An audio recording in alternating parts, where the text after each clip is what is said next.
Hey guys, my name's Leslie Bradley. I'm a local Gold Coast filmmaker, photographer, and welcome to another episode of the Creative Chats podcast. I'm here with my good friend Khan Eckford. Khan, how are you? Hola. Hola. I'm existing. You're existing. How's COVID going for you? Yeah, it's not as bad as I feel like everyone feels like it is. Yeah. I mean, you know, at least we're in Queensland. We still do things and travel and meet people and whatnot for now. So Queensland's going pretty good. Yeah, that's right. That's always good. We're lucky we're not. Sorry, we're lucky we're not Melbourne. Is what I was going to say. No, that's it. Although they're getting better. They're getting better. It's not too bad. Yeah, slowly. So you're a filmmaker. What would you classify yourself as? Director, actor, all-rounder? Yeah, I kind of I try to figure out what order of which I put the disciplines in, but I find I kind of like all of them in equal amounts. So I write, direct, I guess those kind of go hand in hand, act, and then, do like art and design sort of things. Those are the predominant things I do, at least. Yeah. Awesome. So how did you get into filmmaking? Very initial. So I think for a long time growing up, I wasn't conscious that I kind of wanted to do this. Like, I didn't actually think of it as like this is a thing. I sort of thought about I saw the performative side of it, and I enjoyed that because obviously that's the most obvious side of it to a kid who's naive about it all. So I think I saw that, and I wanted to do like stuff in the performative sense, more so leaning towards comedy because that's the genre which I find myself most comfortable in. And I did that for a bit, and then just by virtue of not having anyone else able to do the stuff, I ended up producing everything that I ever did, that I ever performed in anyway. So I kind of flexed that muscle a bit, and then through just exercising it, learned a bit more about I became more conscious of this is a very valuable skill. It's actually entertaining. It's something which plays a far bigger part than I ever thought it did. Then I just started to nerd out about films and whatnot, and got more into it and figured out I think what I want to do is write and direct. Still act and whatnot, but I think writing and directing was more so the more valuable skill to me. Would you say you filmed a lot outside of school and work, and did film your own little projects, or was it more the writing and wanting to make projects, not just little videos on the side? I would do a bit of both. I remember there was a period in high school where I was just writing tons. I have no idea what any of that stuff is. I'm sure it's all terrible. I'm sure there's gold nuggets in there somewhere. Maybe one or two. So I'd go between both. I'd write a lot, but at the same time, I'm a very impatient person. So I'm not good at just festering on something. So I'll let it, I'll try my best to make it happen. A lot of the time I just go out and shoot something with a loose idea and improvise a lot of it. Which shows in a lot of this work that I do now. I like to have an air of improvisation open. So I definitely would create as much stuff as I could because, I just get impatient and I like making new stuff. So yeah. Yep. I mean, you're pretty active on TikTok, just making random videos and Instagrams and. Dude, not as much anymore. Instagram I am, but. Yeah, you're a little slow on TikTok, Khan. What's going on? Yeah. Oh my God, it's so funny. I'm declining daily by followers. Really? Wow. So much. Yeah, it's really funny. I'm washed up. Wow. Let's talk about TikTok a little bit because you've had a little bit of, fame on TikTok. Give us some numbers. Let's say virality. I don't know if anyone knows my name to the face. Leave a comment in the comment section below if you've seen Kant. So that was about it came and went very quickly. I think it probably lasted maybe like 4 months, if that, and it waned a lot. So last year I just made some dumb video where I like flipped around the place, just physical comedy stuff. Really sent it, and that one got like, after posting it like pretty quickly, like 1 million views or so, and then it just like ramped up to, I think it's at like 9. I think it plateaued at 9. Just, you know, then, 9 million views, you know, that's... But it's not the same as say like a YouTube video, because that requires more attention. This is like... Yeah, that's it. Yeah. It's a quick little like... lowest denominator of entertainment. So, well, actually, it's quite interesting, because I've seen a lot of people build their audience on TikTok and then transferring them to other platforms like Instagram and YouTube, where they have a lot longer, long-term sort of videos. Oh, definitely. Yeah. That was something that I wish I was able to capitalize on, but I think it was... My problem was I had like a few viral videos, but it wasn't like had a retentive followership. So I guess it's one of those things is that, you know, you create, you know, this really viral piece of content, and it's trying to keep that up and maintain that consistency. Yeah, I think my problem was like the mainly viral one was, it wasn't like any personality involved in it. It was literally just like physical comedy. So I had like I did gain like followers from it, but it was pretty much all just like American kids. Like, and when I say kids, I mean like probably like 13 and under, because it was just like so universal, and just easy to get. So not exactly my audience, which is probably... What do you think about TikTok generally? Because like TikTok has been primarily a younger audience, but I feel like it's more somewhat maturing in that you can add like a wider range of content. Like there's a lot of like investing on there. There's a lot of real estate sort of videos. I mean, that's what shows up in my feed, but it's becoming a lot more mature now, in that you can find a lot of information on there. So what do you think it's like feasible to build a business on TikTok, or like a little bit of a following? Yeah, definitely. I think it'll be interesting to see how that plays out, because that's what I do for work right now. That's a part of it. I got hired because my work wanted to try and branch out onto mediums like that. So where do you work, sorry? I work at this branding company called Beyond Billables, and they just do like, they focus on doing content for other people, and I'm kind of like doing content for them, because they're not able to do a lot of like stuff for themselves. So nice. I try and help with that.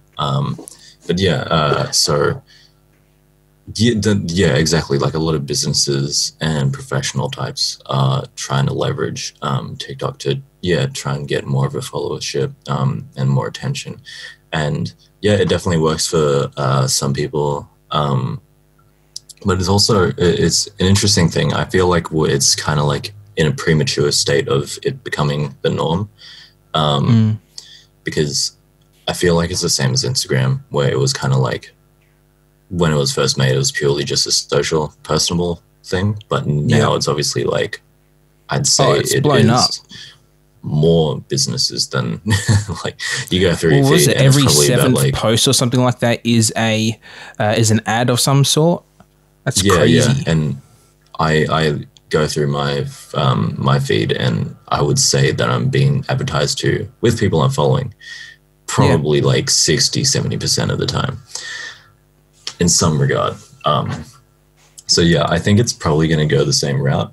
But yeah, it's interesting just because it is a very different medium comparative to Instagram.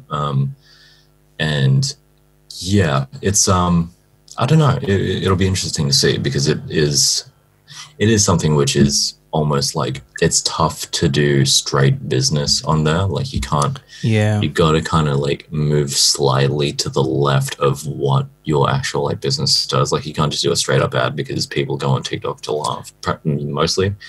That's it. I think the younger So, generation or the generation now sort of is very aware when they're being advertised to or not. And I think brands have to get very creative in coming up with ways of like, you know, diverting away from a pure ad and like, you know, bring value. I think, you know what I mean? I think if you as a brand or business can bring value to the generations coming up, they feel more respected and are more likely to want to engage with that company. You know what I mean? Like, I mean, Netflix is, you know, been around and evolved quite a bit over time, and they've had to adapt some of their marketing and things like that. You know, bring value and, you know, little games I've seen and, you know, sneak peeks and, you know, just how they engage in the comments as well is quite interesting. You know, it's totally. Yeah. I think it's almost like more important to now on platforms like that, especially, just interact with your demographic and really know your demographic and make things that culturally support them, as opposed to just like advertise to blank. Because as you said, people are a lot more aware of, you know, I'm being advertised to. Like, I don't want to be, I don't care. Like, in spite, I'm not going to support you. That's it. You know, it's quite interesting how, you know, things change and evolve over time. I mean, you know, looking back, 10, 20 years, like TV was quite, you know, the go-to place for advertising.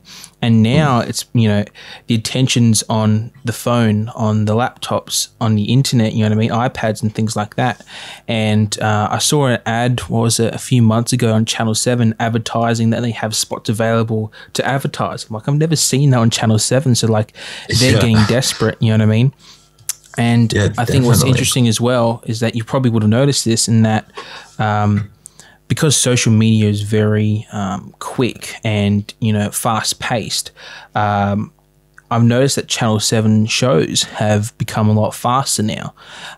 You know, I mean, we have that new cooking show on Channel 7, they're already up to their grand final, you know what I mean? So rather dragging out these shows, they're condensing them into a little bit faster paced shows to keep up with and drag in the younger audience, which I think is quite interesting. Yeah, I think, and on that trend of faster paced shows, you notice it is predominantly on all the major networks, at least in Australia, reality TV shows, where it's based around like, it's a competition of sorts or whatever it may be, or live sport, because I feel like those are the two things that still people can kind of like get around as like, okay, this is a live thing, this is a developing weekly thing, and because it's, you know, reality, people have that like attachment to it where it's like, oh, this isn't just like a disposable fiction thing.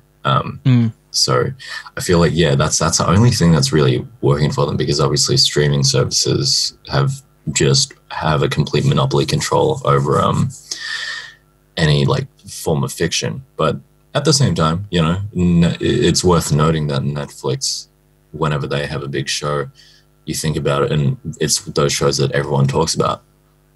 A lot of the time, or at least like I'd say half, or sometimes a bit over half, it's actually a docuseries, not actually, because it's informational. They're getting value from it. They're not just being entertained. They're being informed and learning, which is quite interesting as well. Yeah, so it'll be it's something that's gonna. I don't see a lot of longevity in, just at least like network television. I think it's more so just like, and they already are, but they could do it a lot better, just adapting to the times, because it's not so much, it's either like do that, evolve, or just disintegrate.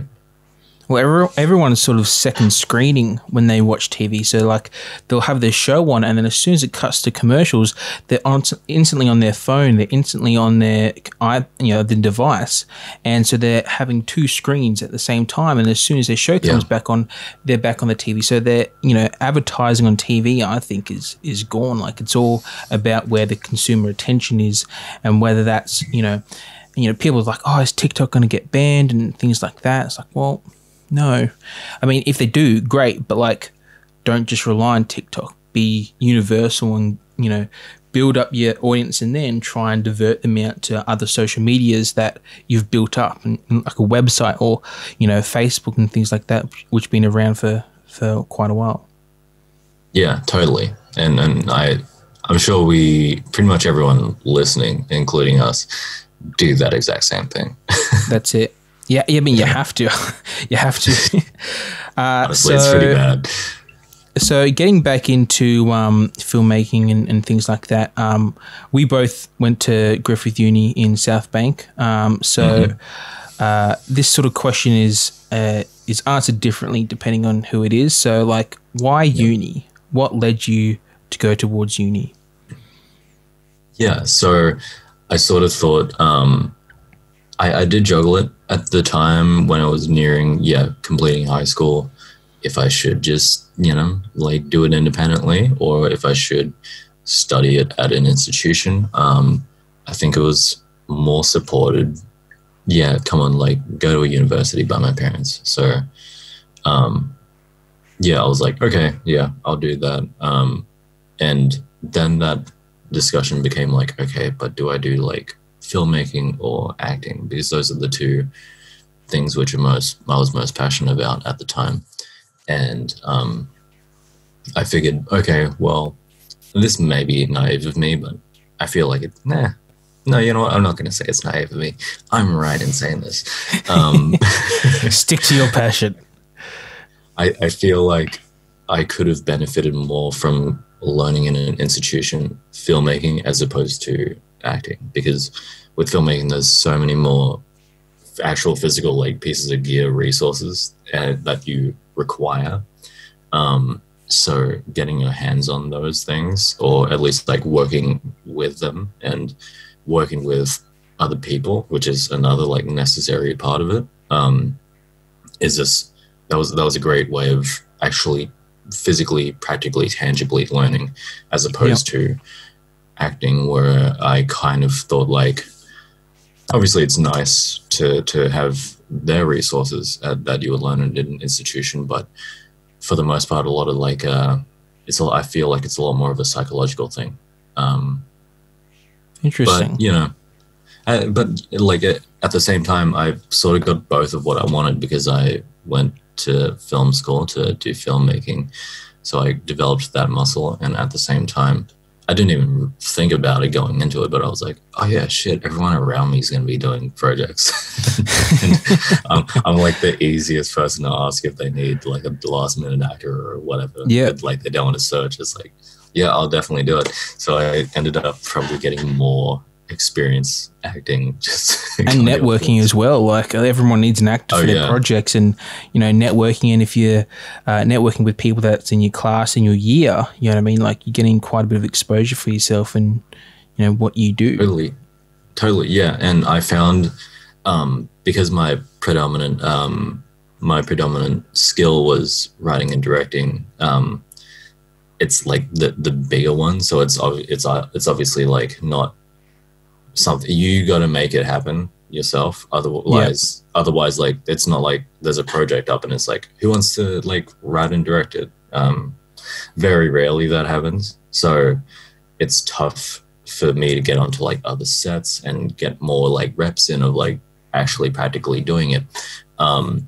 Whereas say if you're a DOP or someone in some form of a gear department, it's a lot easier to get onto different sets because everyone needs a lot more hands on in that regard. But I found through acting, I was able to get onto a lot of sets, which I'm fortunate for, because you can study theory all you want, but actually being on set and just paying attention is by far and away how you learn to be a lot better. Well, as an actor, you being on set, you can see how other people work, and you're not just working with one crew. You're working with multiple crews, multiple directors, producers, cameras, and you're learning a lot of different styles, and you can sort of find out build your own style based off that when you do go to write and direct things. Oh, definitely. Yeah, I've definitely taken things from different sets. Okay, don't do that, or yeah, this is amazing. I love the way that they do this. I've never thought about implementing this on a set. I'd like to have this happen. It's Problem it's solving. definitely it's definitely a great learning experience. And I've been on sets where I've been an actor, and then I like would try and seek out, hey, like as a crew member, and go, hey, like, do you want to work on this thing that I'm doing? So yeah, again, the networking thing. Roping them in. Yeah. How does $5 sound? A solid handshake and a pat in the back. $5 for 3 days. That's quite a bargain there, mate. Also, I found, from a director standpoint and an actor standpoint, doing both, being on both sides of the camera, really, really is a helpful tool for like both roles. Because why is that, for those who don't know? So, because I guess directing, there's some directors who focus on more like the cinematography of it, more who focus on the performance from their actors, some who do both. But I always focused on the performance side of things, because I thought, okay, well, if I'm going to push most of my energy towards one side, let it be the thing that no one else has a role where they can control that. Yeah. Because obviously, like, you have a DOP who has a good eye for cinematography. So if you're going to lack in that area, there's at least someone to pick that up and do it probably a lot better than you. So, but there's no one to pick up the acting side of things. So I always direct for performance. And in that, I kind of want to know the best way of, like, how would I like to be directed when I'm acting? So I have a lot of experience with that. And, like, I like it when I'm directed this way, or like, I hate it when I'm directed this way. I pay attention to the questions that I ask the director when I'm acting, and I try and preemptively, when the tables are turned, give those answers, or like ask those questions to the actor if they're not, if they're not maybe like going to ask that, or maybe they're a bit more of a, like, have less experience. But yeah, and I think it's definitely helpful, because at the end of the day, it's all a team effort. It's not something where it's like, I'm here to shine, fuck these guys. No, it's definitely a collaborative experience. Yeah, so I think, and that goes for everything, honestly, especially as a director, being conscious of what every role requires and needs, and the effort that goes into it is super important, because you value everyone a lot more, and what you're asking when you tell them to do something. Because that's it. I think above just a morale thing, the actual execution and performance and how a set is run is really crucial on that point of view, because you can have a first AD to help you out with that, but it unfortunately, like, the director is kind of like, they do get ultimate say a lot of the time. So yeah, sometimes I think it's not so much I'm right, you're wrong. It's more of okay, I have this suggestion, you're suggesting that, and then, like, if, or like you said, at the end of the day, the director kind of has the final say, but the first AD is sort of working for the producer, you know what I mean? So they have a bit of idea of time and schedule and things like that, which I think is important for the director to know as well. Know your times, know how long things sort of roughly take, but it's a collaborative experience. So if someone's suggesting something, hear them out, listen to what they have to say, and then take that on board and be like, okay, no, that actually is a better idea because of X, Y, Z. You know what I mean?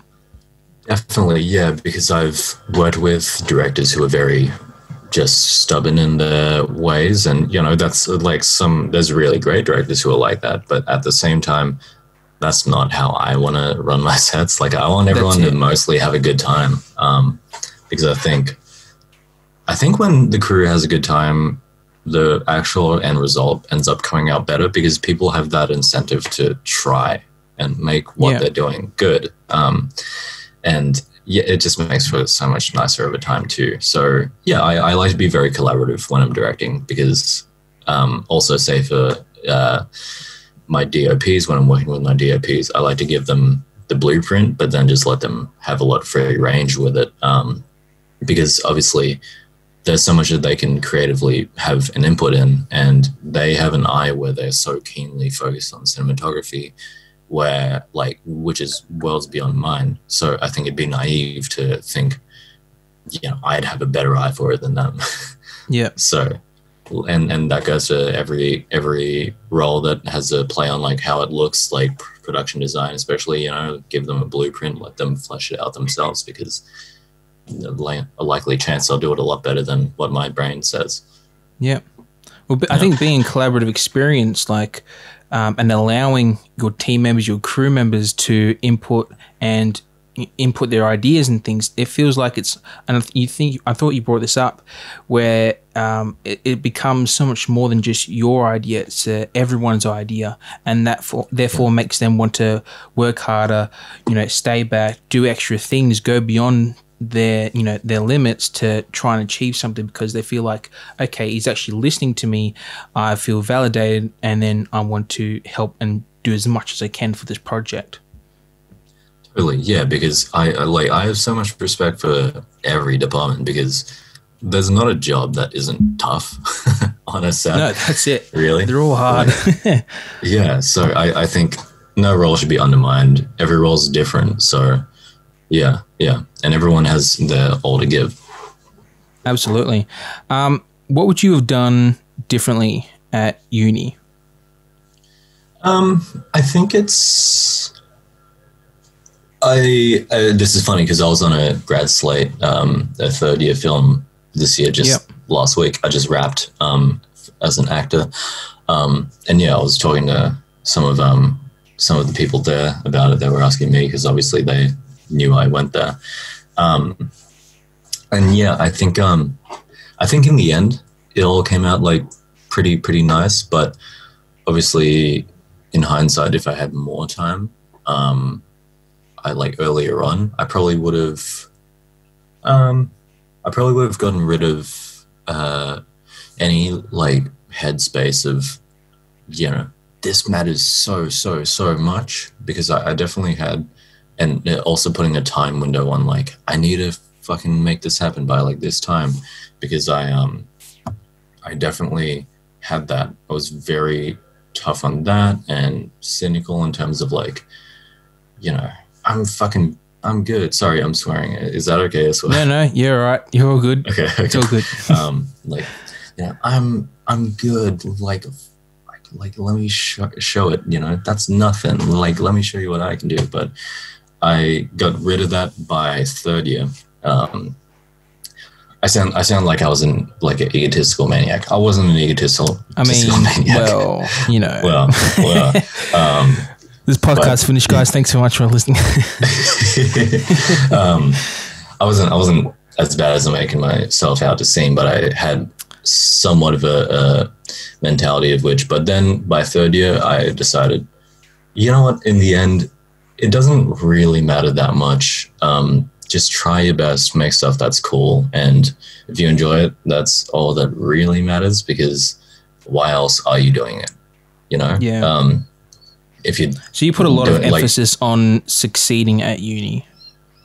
Yeah, I did early on, and then maybe in like first and second year, and then by third year I just got rid of all of that, and that was probably the best year I had in terms of, you know, creative output, quality, and then like working with people, just having a much better time. And like networking, knowing way more people. Yeah, third year I feel like was exactly what I would have wanted across first and second as well. But nice. So let's talk about third year a little more, because you actually directed the third year grad slate.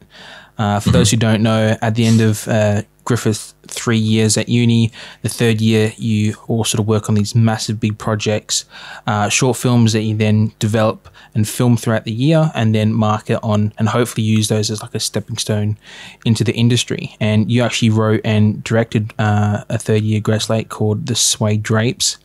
Tell me a little about it, about the story, about your experience and everything. Yeah. So yeah, The Suede Drapes was like this, it's a mockumentary. It's a band, mockumentary horror. So it's about this band that goes to record the LP at this supposedly haunted studio. It's a famous studio that the favorite musician Stephen Alderson had killed himself in. So they had the incentive of like, one of our favorites like killed himself there. And at the same time, it's very cheap because someone just committed suicide in there. But yeah, and then, you know, all these antics happen, and yeah, so it's a comedy with some horror elements in it, mostly just playful with the horror. But yeah, I had that idea leading into, because I had the intention of, I would like to direct for third year grad slate, because I had directed the second year film projects, which were called drama production. Yeah. So I had one. What's your project on that one? The Best You, which was like a comedy again, but it was kind of like I guess like a sci-fi office thing. It like sci-fi loosely. It just had a clone in it, so that's why it's sci-fi. Strange genre for me to do. I'm not a sci-fi guy. Yeah. But yeah, I guess I was trying to make something different. And again, I was trying to do something different with this one. So leading into it, I had that intention of, I might do a drama because I feel like everyone just knows me to do comedy, and it's kind of like I feel like I'm leaning on crutches here. Like it's what I feel safest with, and all that. But I came to decide at the last minute, no, you know what? I'm gonna do a comedy because no one's gonna do a comedy the way that I would like to make one. There were comedies in our grad slate, and there were some good ones. But yeah, there was like nothing that was exactly kind of like my voice in it, or similar to. So I kind of decided you definitely have a different voice. Yeah, I probably should do that.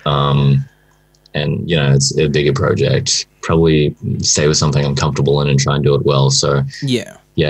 Lean on comedy. I love mockumentary. I love handheld camera looks. So I went with that, and then horror as a extra element in there. I figured as you know, that's something that can be fun and rather concise for a storyline, if we're keeping it under 20 minutes. I actually got a lot of influences for storyline for this film, but mashing them all together, I kind of realized, oh wait, no, this is rather fresh. I don't think I've seen something exactly like this. So yeah, went ahead and did that. Developed it over the Christmas summer break period. There were some classes that we could do that for in third trimester, and then it came to pitches. Pitched it. Was lucky enough to get voted to a very unique pitch, might I add.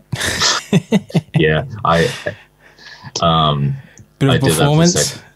Did that for the second year as well. I kind of had a bit of a comedic pitch. I felt like, okay, at Liberty, I have a comedy film. Why shouldn't my pitch be funny? I probably should do that. And get them on board. Lucky enough, I got voted in. And then we got into pre-production and whatnot. How'd you find that? The pre-production stage? Yeah. So it was fun because this crew ended up being about half people I had worked with before, half people I had never worked with. So the first person I crewed was James Southam. He was my DOP for it, and that was like very early on. And the funny thing is like I had never actually worked with him before properly, and we weren't even like proper friends at that stage. So Suede Drapes, like once I pitched it to him and like we started developing on it, we realized, oh wait, no, we have very similar styles in terms of like creative intent. So that worked out. And it kind of ended up being like James crewed a bunch of people on the camera and vision side of things, and I crewed a bunch of people on the external side of things. So yeah, ended up getting a pretty. It was an amazing crew. Yeah, like thankful for everyone I had. We had a really good crew made, and everyone got along, which is cool because once it came to being on set, obviously the crew morale is up. It's a comedy, so it's fun. Yeah. And but at the same time, when you needed focus, like people focused and they just banged it out really quickly and well. So yeah, in terms of that, the pre-production stage, a lot of development, some script changes, and even I feel like a project like this is always going to change. Yep. Perpetually until you say, okay, it's finally done, it's cut. And was that those changes coming from you wanting for it to be better, or was like external people saying, hey, you need to change this doesn't make sense, trying to clean it up? So we would have these little like feedback sessions from our overlooking tutors on these projects, and yeah, so they would give like rounds of feedback per cut, saying like, you know, whatever it is, like this works, this doesn't work, what have you, propose some ideas. And yeah, so, and screening for different people, like my peers as well, just getting that feedback and figuring it all out. And yeah, like I think that was an very interesting period, getting all the feedback, because I tried to stay headstrong enough where I was like, okay, no, this is good feedback, I'll take this and this, but then all this other stuff I'm going to disregard, because I know it's probably going to be a different opinion once we get closer to that vision which I initially had. So I tried to stay headstrong in both, because I didn't want to have it be too much of a creative hodgepodge, because you need a bit of direction in the idea. Yeah. So if you just like take, you know, creative feedback from everyone, it kind of loses direction, because everyone's focusing on these micro parts, and the larger it doesn't really have a work as much. consistency throughout. It's sort of like chopping stories and ideas up, and it just becomes something totally different from what you initially had. Totally, yeah, and making sure I was taking feedback primarily from people who fit within my target demographic, because obviously, you know, you could have a great film, but you could have like an Oscar-winning film, but if it's not for that person, it's not for that person. It doesn't matter. So I think that's an interesting point, getting feedback from people within the demographic that you're trying to reach, especially early on during the pre-production stage. Yeah. Just because I knew being a comedy, you have this whole other element of beyond just the story, the jokes need a hit. Yeah. So that was actually a huge one. That was a very interesting one. Every time I would screen it for different people, there was never a consistent joke that would seem to be the most popular, or, you know, one that wouldn't work. Every time a different person laughed at a different thing. Yep. So that by virtue was kind of like, oh, this is nice. It works kind of broadly, but at the same time, it was like, fuck, I don't know what to cut. Yep. So I kind of cut out 5 minutes. Legitimately, I was trying to find stuff that didn't work, but at the end of the day, getting all that feedback was very constructive. I feel like you need to, as harsh as it can be, as defeating as it can be, once you get it enough times, you're like, yeah, it just rolls off your shoulder. I think you're making an interesting point, because for those who don't know, I did sound design for this Suede Drapes, and during post-production, good job of it. Oh, thank you very much. Thank you. I was going to say it's quite interesting, because early on during the sound design, it's like, okay, you know, oh, that's a cool joke, and that part's really funny.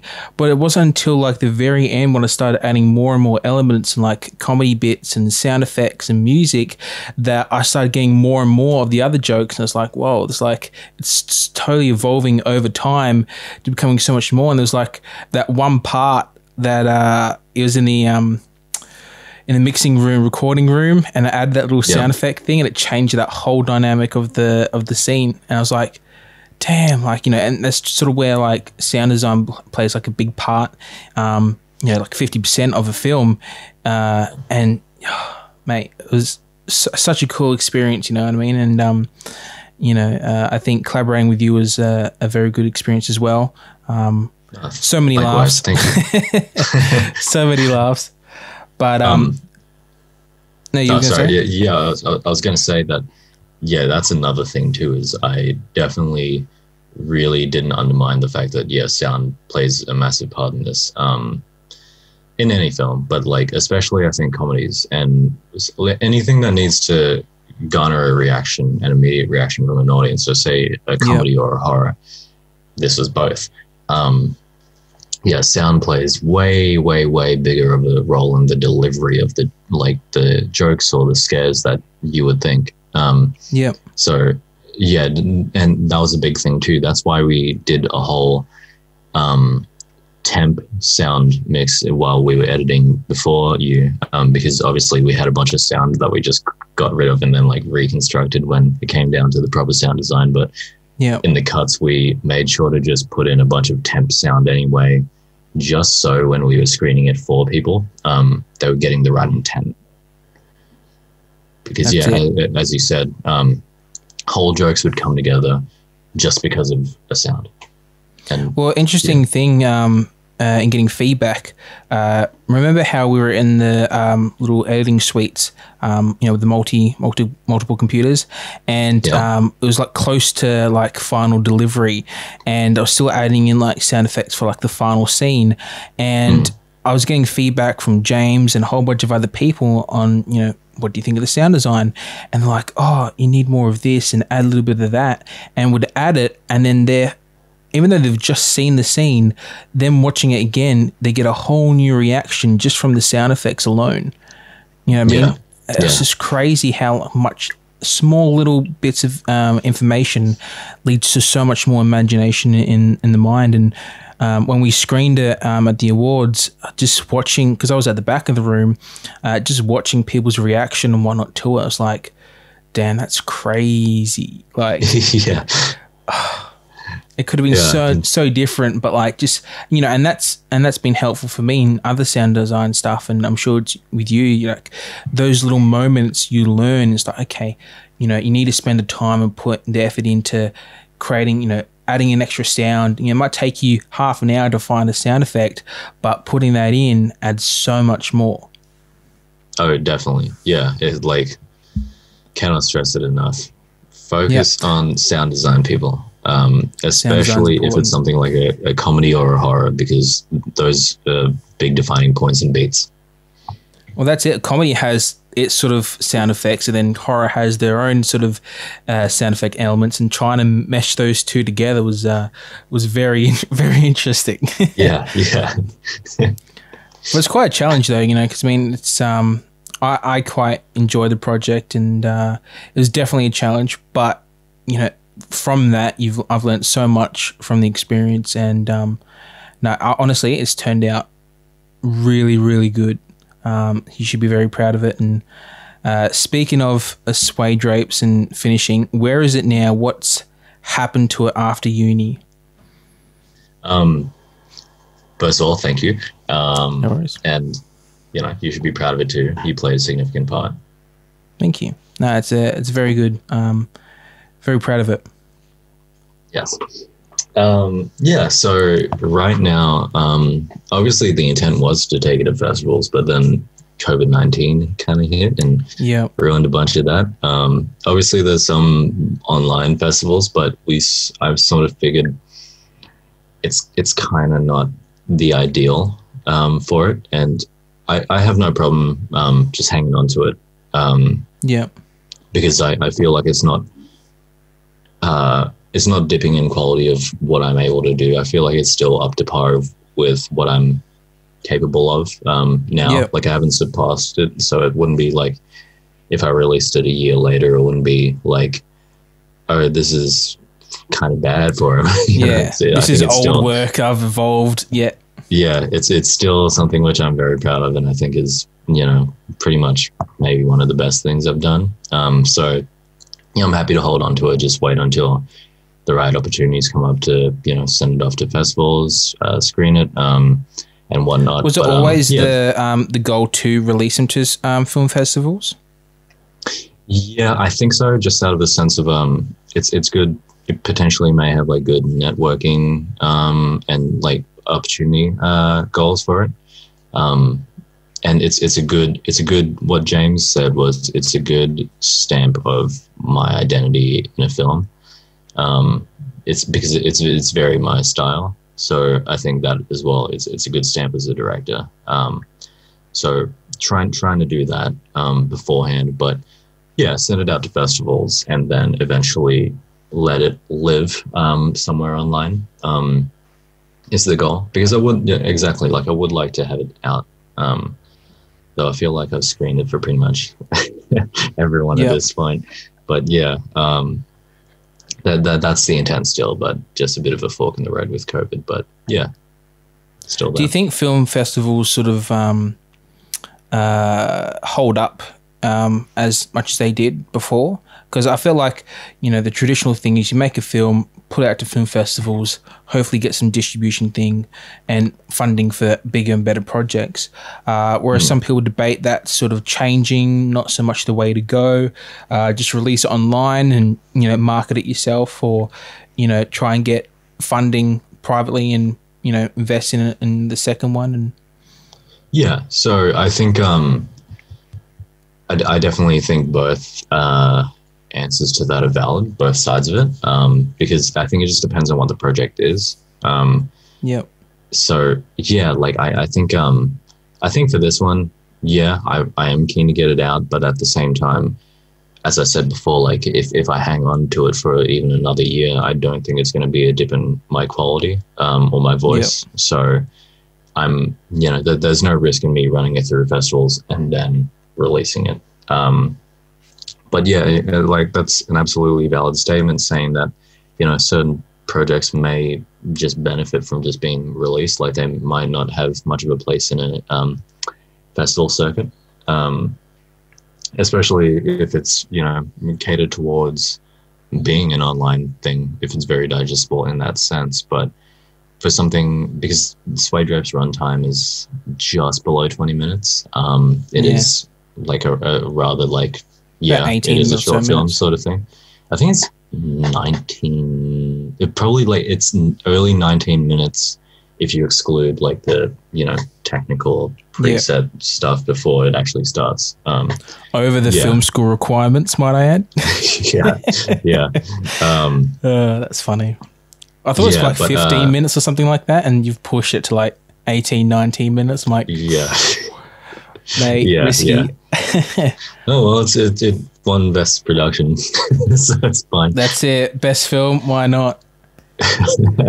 Another question with like releasing it and whatnot, because a lot of people go to just think, okay, I'm going to make a film and release to film festivals. But like, is there anything, other marketing techniques that you would like to try or have thought about doing for Suede Drapes? Yeah, so I think that part, like the marketing part, is one of the most fun parts, but also one of the most challenging. But yeah, I do enjoy marketing, and for something like this, which is fun, it can be very innovative.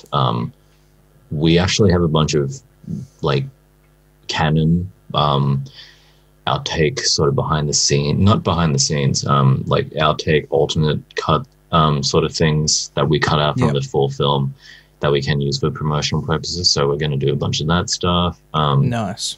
Potentially some further like promotional character work, because it is in the realm of being a mockumentary. So I think our goal, we'll see how it evolves, but our goal still would be to promote it as if it is really like a real band and the characters. I think what you could do and what would be interesting is that I've read somewhere that for filmmakers, creating like character profiles on social media and then using those to promote pages, like, creating a TikTok account for each and individual band member, or like a TikTok account for the band, and just putting up like fake songs and fake album things, and then, getting people to believe that it's a real band, and then, it turns out all these other crazy things happen, and then like links to, you know, what happens, and they've created a short film about it, and that's the film that you have, you know, like, you know, I mean, I think that's a pretty good idea. Get in contact with me if you want that. I do like that a lot. I think if this were to, I'd say if like the Suede Drapes were to develop further beyond just like what it is, I think it'd have more potential, as obviously the story would alter a bit. But yeah, I think it has like a bit more of like a serial potential over a feature. Could work as both, but I think there's like a lot to do with in a mockumentary sense with a serial format. Well, I think series have changed quite a lot, because for me going into uni, I always thought, okay, I'm going to direct feature films. That's where I want to go. That's like my main passion. But then over time, I was like, okay, TV series on like Netflix, Hulu, Amazon, things like that. That's like a, you know, a long form sort of movie in a way. You know what I mean? Because you get, you know, one season could end up being like 2 or 3 films length-wise. You know what I mean? Loads more content. Exactly, and a lot more time to develop characters, story, different story arcs, things like that. And they've become quite cinematic over the years. You know what I mean? Because just because technology is changing quite a lot.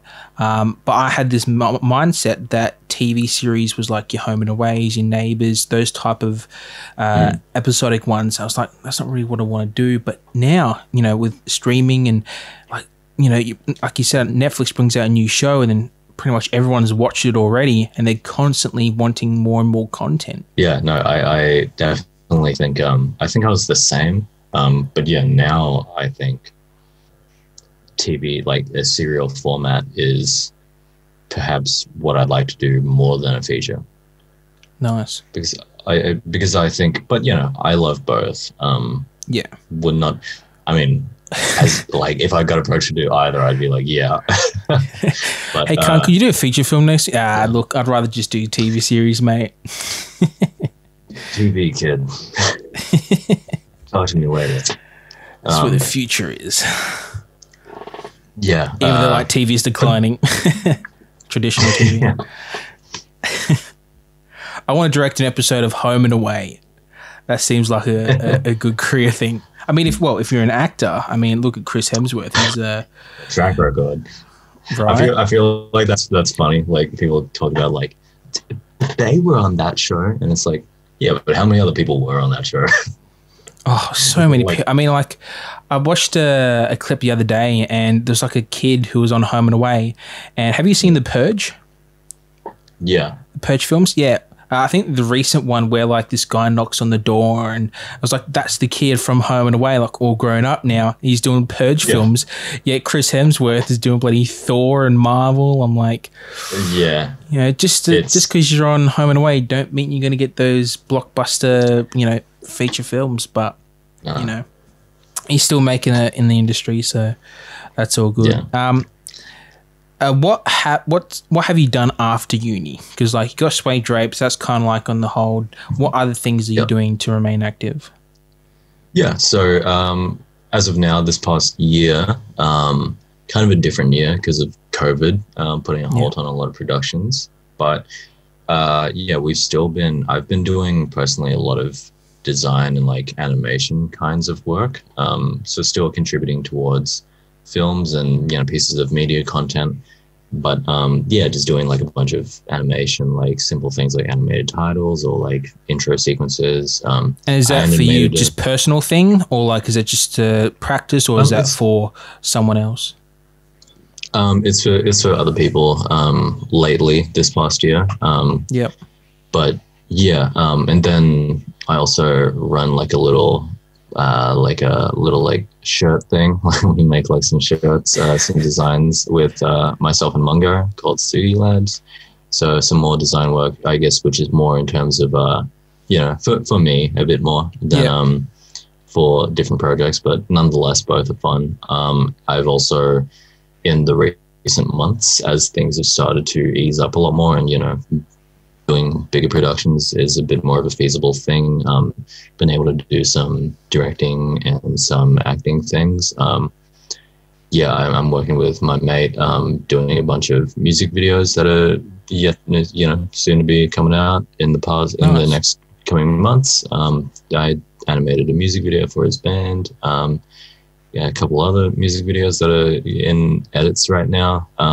Yep. And yeah, some acting stuff. Like I just acted in a grad slate film. I wrapped like Sunday. Yep. So like very recently. Nice. So that was cool. And our friend Alex Matha, Matha the Gaffer. It was on the previous episode. I still need to edit, man. Like it takes forever. Prioritize mine over his. Well, yeah, that's it. I'm kidding. No joking. Alex made this. We shot a pilot episode for this series he wrote called Picket, which is just like a squash mockumentary. Yep. It's not about squash, but like squash is like the thing that the main character does, and he has a coach who is played by Gianni Bellotti Hill, who's And without spoiling anything, you're one of the actors. Oh yeah, I play Harry Pickett, and Gianni plays my coach Gavin, who also played Eli in the Suede Drapes. So that was cool. We worked with each other again. Bit of networking there. Yeah, and yeah, we did it on a rather skeletonish crew, but it was all we really needed, and it was good.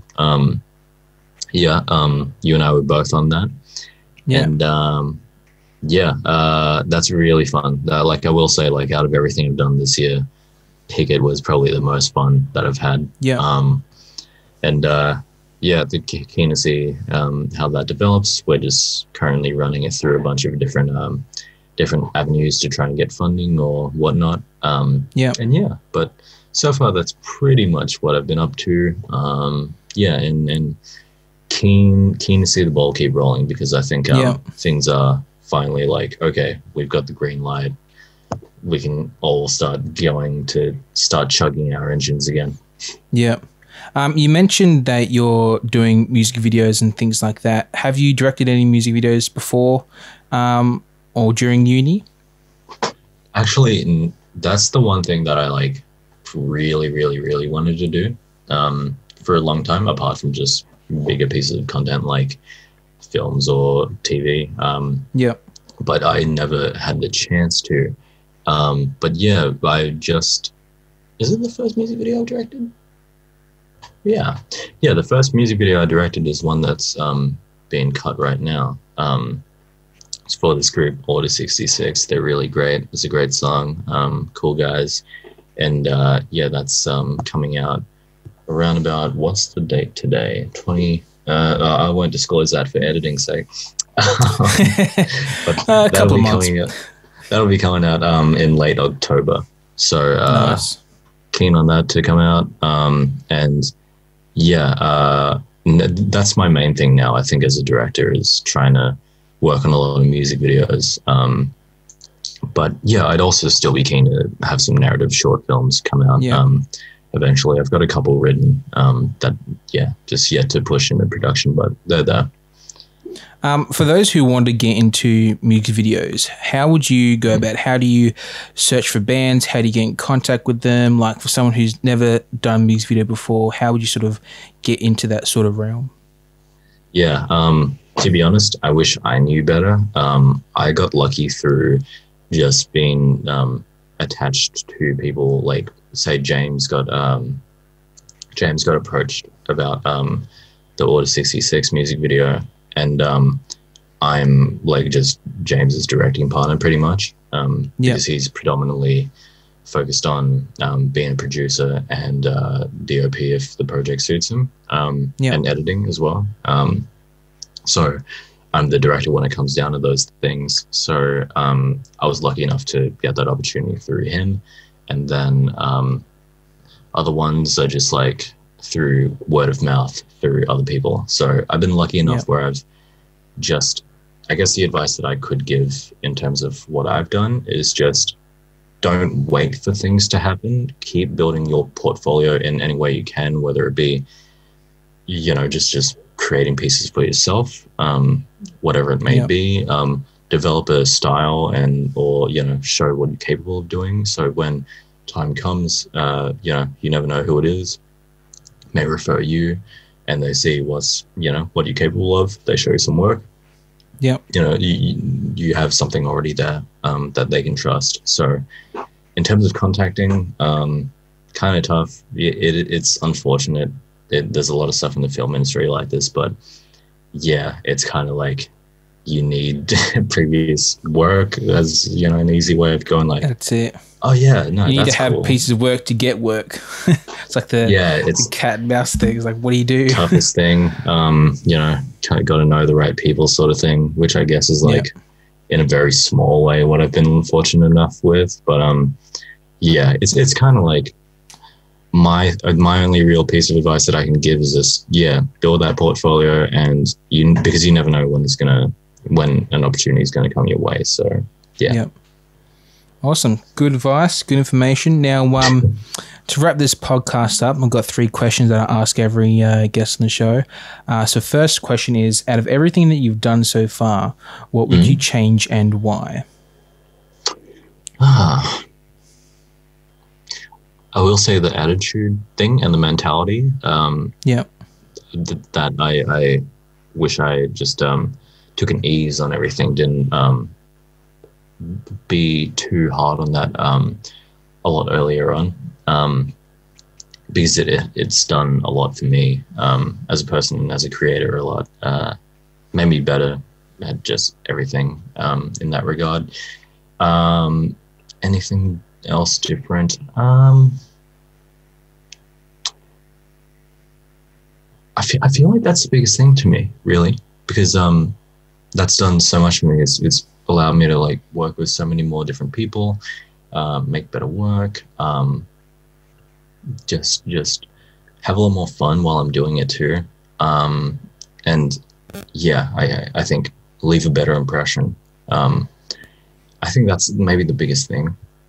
Yeah, I think a lot of people go into uni or second education, or even projects for that matter, thinking that they're the next bloody Steven Spielberg, and it's like they're going to change the world. They're filmmaking and very big egos and whatnot. But just chill out, just make content, have fun, collaborate, and hopefully things progress from there. Work hard at what you do and have fun, pretty much. I think that's the biggest sort of takeaway. I mean, everyone thinks that uni's kind of like the be and end all. You know what I mean? It's like uni's going to make or break you. It's like, well, no, like you could still fail, drop out, and be successful. Yeah. I've got some, like, I know people who had dropped out or through different institutions as well, and just ended up doing quite well anyway because they just had the right mentality.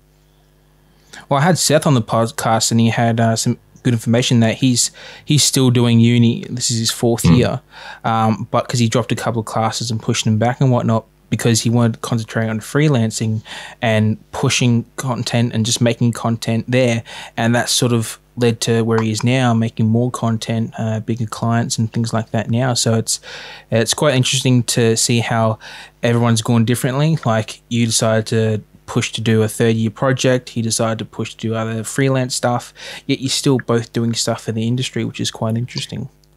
Yeah, I think it also depends what your intention is as a creator. Different things are better for different people, depending on what your situation is. But yeah, I think at the end of the day, it's really, if you want it, it's there. You just got to make it happen. Yeah, that's it. So second question is, what's your favorite film or films and why? So before, when you preface this, I did really think, okay, shit, what are my favorite films? Because I'm sure I'm going to regret saying this after I say it, because I'll think of something else and go, no, that's amazing too. 2 years time, I'm going to get you on the podcast, you'd be like, oh, I should have changed it. So no pressure. But I think I'll just answer with the 2 ones that I have been saying for the past few years.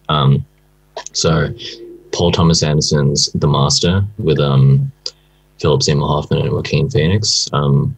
I love that film so much. A big part of it, I mean, it's great on every front, but a big part of it is Joaquin's performance. I think it's just Dude's on another like, level. Like, his acting is phenomenal. so good. Yeah, The Joker. he's amazing.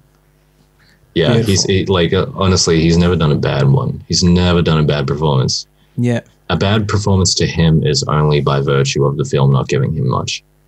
Yeah. Really. I mean, so Her as well. I didn't realize he was in Her. I'm like, damn, that's him. Yeah. He's So good. he's rather transformative when he needs to be. Yeah. So yeah, I love The Master. Beautiful cinematography and powerful. And this other one, Nobody Knows by Hirokazu Koreeda, my favorite Japanese director, Nice. came out in 2004, I believe.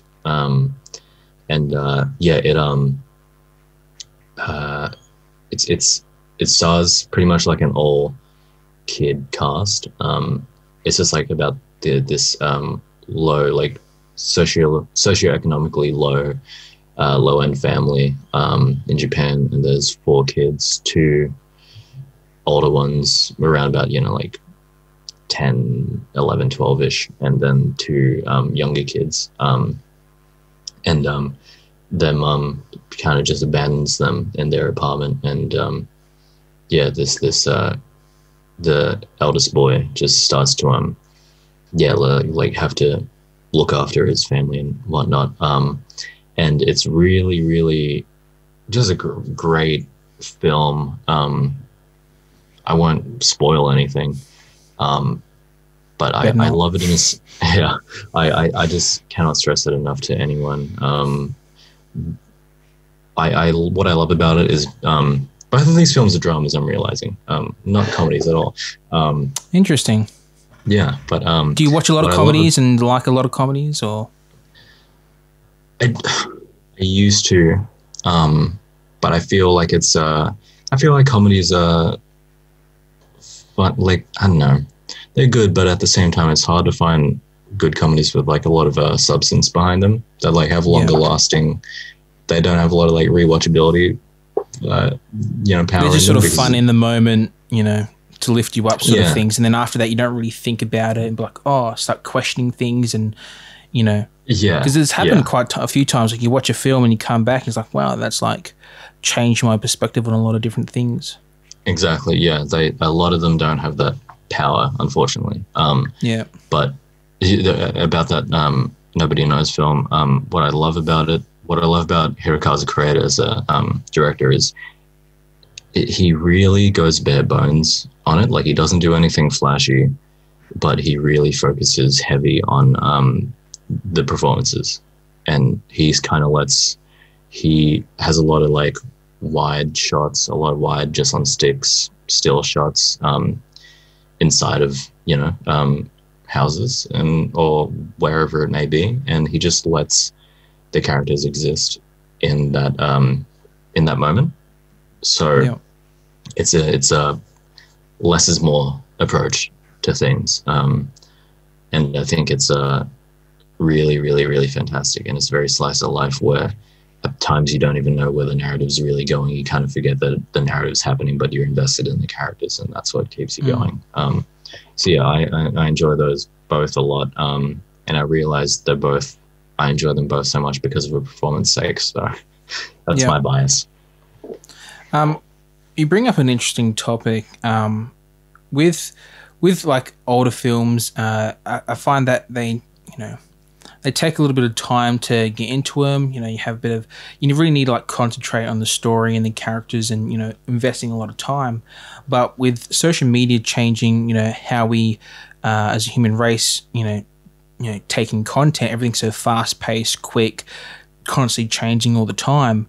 Do you think that sort of affects how we make films and how we watch films, and that we need more action, fast paced sort of things, or is there still room for that slower, more way of filmmaking where you can take the time to create story, characters, and that people will actually sit down and watch them?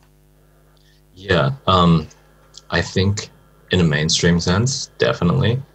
I mean, you can already see it, but I feel like it's kind of hard for me to definitely say because I'm a like film nerd person, and I definitely do enjoy slow cinema. I like it a lot. I make some editing decisions that James will go like, no, that's on there for way too long. Yep.